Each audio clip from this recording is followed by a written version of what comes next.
Hello, everyone.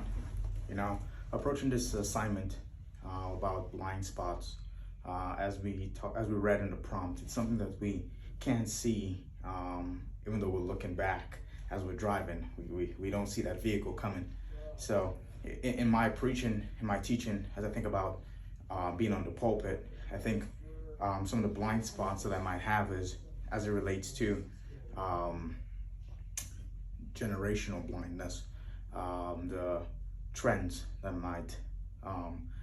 my generation may partake in, right? And younger generations, as far as music or their type of Christianity, and how I approach that from the pulpit, how I edify them, how I guide them based on what I see in Scripture of how men and women of the younger generation, my generation, should carry themselves, right? Um, and then I think another area of blindness, a blind spot would be denominational nuances. You know, how do I approach that? How do I speak on that without belittling or speaking against different denomination that I may not agree with? So I think those two are some cultural blindness. And I was also thinking as I was pondering on the question as far as reaction, right? We spoke on having a congregation that is mixed, right?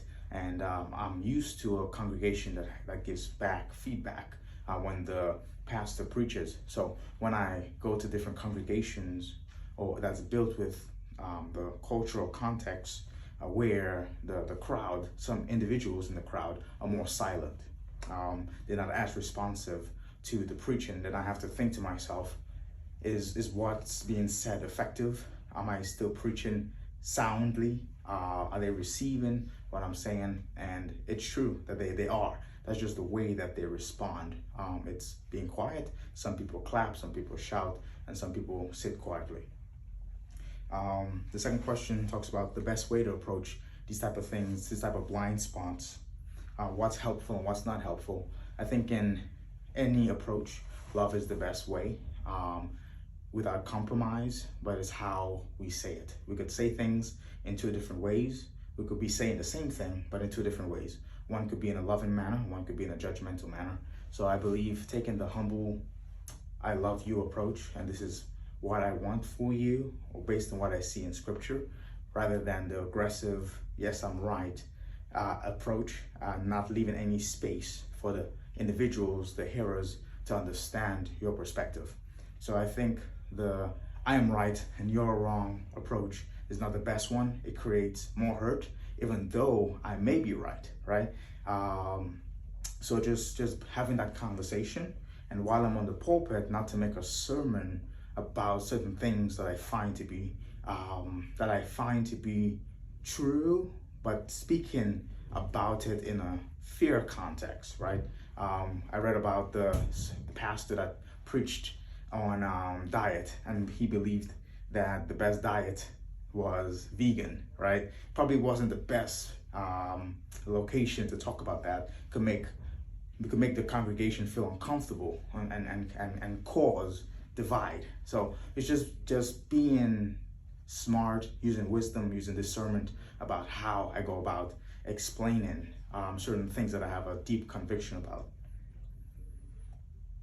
And as far as the 7 symbols that I read, I believe that stories and interviews, rituals, and events and activities, those 3 really stuck out to me. But choosing one, I believe it's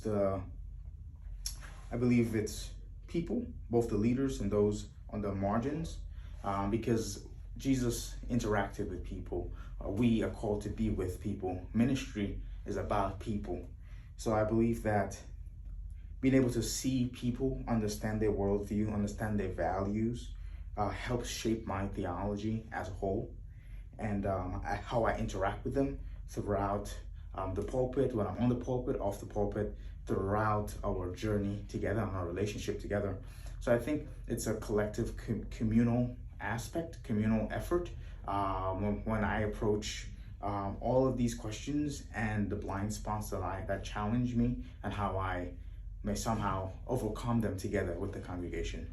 So thank you for listening. I look forward to hearing each and every one of your perspectives on this topic as well. Bye.